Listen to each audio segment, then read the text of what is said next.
Ride adventure and explore চ্যানেলের আরও একবার সবাইকে ওয়েলকাম। আমি সুব্রত।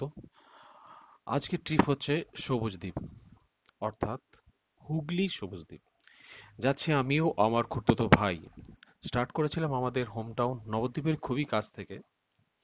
তো আমাদের ধরতে হয়েছিল সবার প্রথম বিদ্যানগর দিয়ে, বিদ্যানগর দেন কালনা রাস্তাটা ধরে আমাদের দেন গুপ্তিপাড়া, গুপ্তিপাড়া থেকে আমরা নিয়েছিলাম সবুজ দ্বীপের রাস্তায়।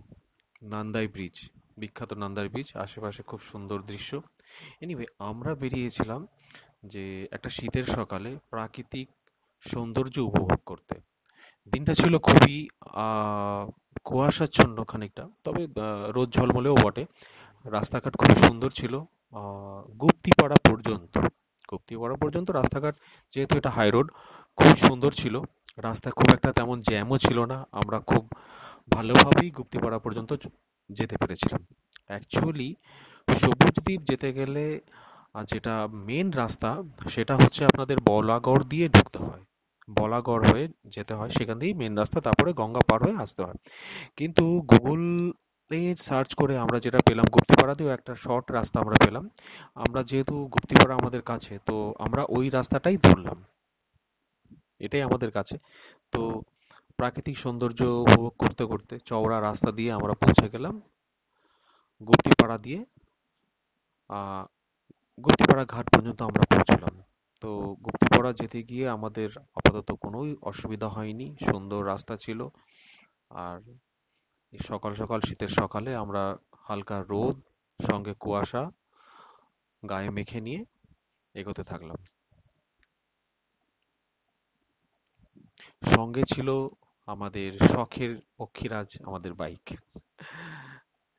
গুপ্তিপাড়া থেকে এসে আমাদের একটা বাঁ দিকে কোনো একটা সরু রাস্তা নিতে হয়েছিল, যেটাও অবশ্য প্রথম প্রথম দিকে কি খানিকটা পাকা রাস্তাই ছিল। এই রকম রাস্তাটা, দুপাশে মাঠ, মধ্যখান দিকে একটু সরু রাস্তা। তবে এই রাস্তাটা খুব একটা কন্ডিশন খারাপ ছিল না। এরপরে শুরু হলো আসল অ্যাডভেঞ্চার। বাঁশতলা দিয়ে মাটির রাস্তা, কোথায় দিয়ে যে গিয়ে আমরা পৌঁছেছিলাম আমরা এখন নিজেরাও জানি না। তো রাস্তাগুলো এইখান থেকে ছিল রিয়েল অ্যাডভেঞ্চার। বাঁশতলা দিয়ে ফার্স্ট আমাদের শুরু হলো। এখানে একদম মাটির রাস্তা। আর জানি না এখানে বর্ষাকালে কি অবস্থা হয়। তো যেহেতু শীতের সময়, এতটা অবস্থা খারাপ ছিল না। তো আমরা এগোচ্ছিলাম এই রকম ধরো রাস্তা। সেই অফরোডিং মানে বীভৎস অফরোডিং। জোরে তো গাড়ি মানে চালানো তো দূরের কথা, 30-এর উপরে তোলাই যাচ্ছিল না। আর এই যে গঙ্গার পাড় দিয়ে যেতে হচ্ছে এমন রাস্তা যেখানে গঙ্গার পাড় ভাঙা, বাইক চালাতে ভীষণ ভয় লাগছিল। পাঁচতলা, লোকজন খুব কম। একটা অন্যরকম মানে অনুভূতি, একটা অন্যরকমই অনুভূতি এটা। ওই ওই মুহূর্তে যখন আমরা ছিলাম তখনই এটা অনুভব করতে পেরেছি। পরে এটা আহ, মানে ভাবাটাও অন্যরকম। এটা একটা অনুভব, মানে অ্যাডভেঞ্চারের একটা অন্যরকম অনুভূতি।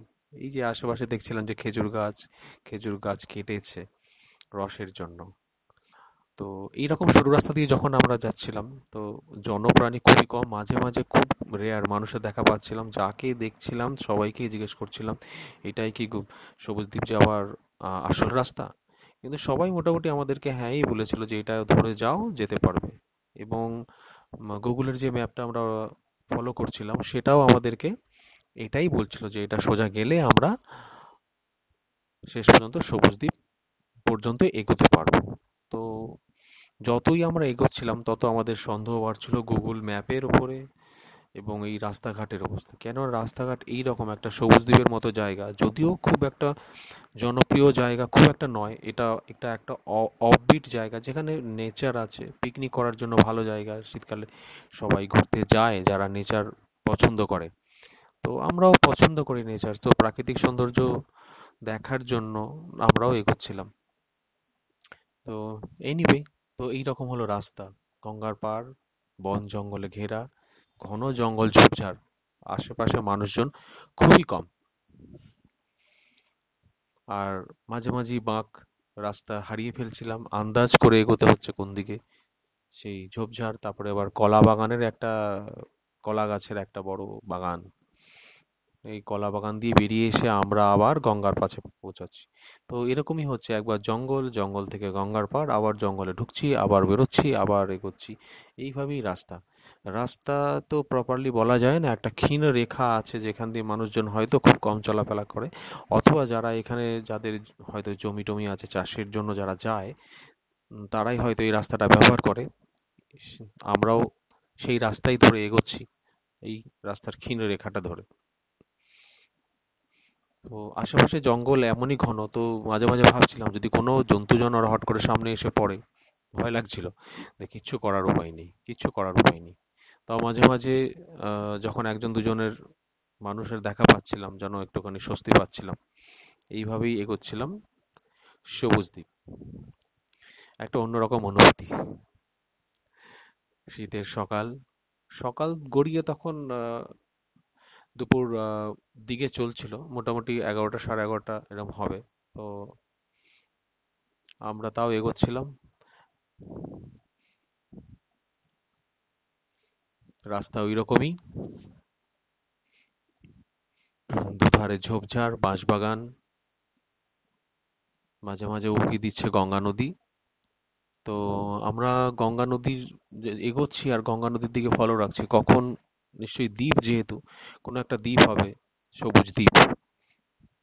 তো আবার মাঝে মাঝে যখন গঙ্গা থেকে দূরে চলে যাচ্ছে, তখন আবার চিন্তা বাড়ছে যে কোন দিকে এলাম, এটা কি সঠিক রাস্তা কিনা।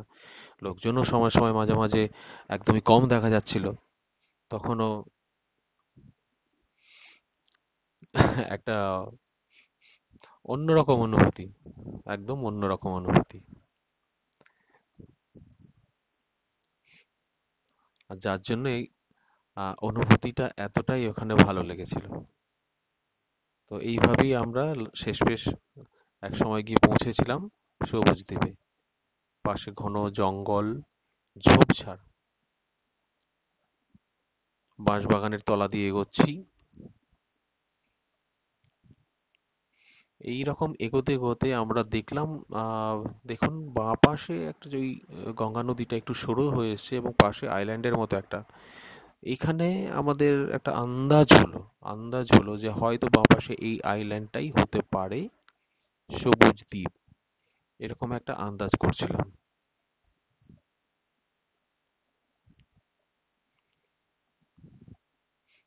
আশেপাশে কিছু ধানের জমি আছে, আরো বেশ কিছু জমি, কি চাষ হচ্ছে বুঝতে পারলাম না, তবে চাষের জমি থেকে জংলা গাছই বেশি।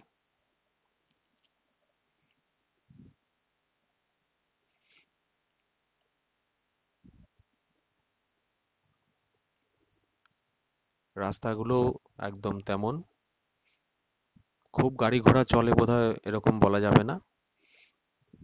উপর যখন গাড়ি চালাচ্ছি, উপর থেকে গাছের ডাল মাথায় ঠেকছে, কপালে ঠেকছে। এই আইল্যান্ডটা দেখেই আমাদের মনে হলো এটাই সবুজ দ্বীপ হতে পারে, কেননা দেখলাম এই আইল্যান্ডের ভিতরে একটা, আমাদের চোখে পড়েছিল একটা টাওয়ার। তো আমাদের মনে হয়েছিল নিশ্চয়ই এটাই হতে পারে সবুজ দ্বীপ, কিন্তু যাবো কি করে, কোথাও কোনো, কি করে পৌঁছানোর কোনো কিছু বুঝতে পারছি না। তো গুগল আমাদের রাস্তা দেখিয়ে যাচ্ছিল, তো এগিয়ে যাচ্ছিলাম, আরো এগোলাম, সেই একই রকম পথ, বন জঙ্গল, মাথার উপরে শ্যাওড়া গাছ, নিচে মাটির রাস্তা, ক্ষীণ রেখা ধরে আমরা এখনো এগোচ্ছি।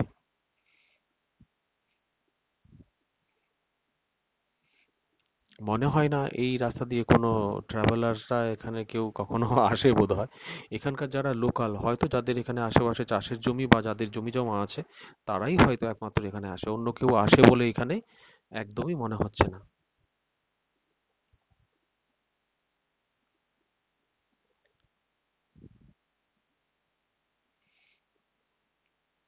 তো এই রকম আমরা এগোচ্ছি। তো এগোতে এগোতে একটা এমন হলো, সামনে আমরা দেখতে পেলাম যে কলা বাগান আবারও পড়লো, এবং কলা বাগানের কাছে এসে দেখছি যে গুগল ম্যাপ আমাদেরকে ধোকা দিয়ে দিল সম্পূর্ণভাবে, এখানে এসে নো রেসপন্স। তো আমরা খুঁজেই পাচ্ছি না, যে এবার গুগল ম্যাপ যখন আমাদেরকে রেসপন্স দেওয়া বন্ধ করে দিল, তো এবং সামনে দেখলাম যে আর রাস্তাও নেই। তো আমরা মানে অবাক হয়ে গেলাম, এবার কি করব, যাব না রিটার্ন করব, যাওয়ারও রাস্তা নেই। এবার আমরা তখন একটু নেমে একটু হাঁটাহাঁটি করলাম এবং ভাবলাম যে একটু বাঁ দিকে গঙ্গার ধারের দিকে যাওয়া যাক। সেখানেই একটু গঙ্গার ধারের দিকে হেঁটে গিয়ে ওখানে ইনভেন্ট করলাম যে একটা ছোট্ট ছোট্ট গঙ্গার ঘাট আছে যেখান দিয়ে সবুজদ্বীপ যাওয়া যেতে পারে।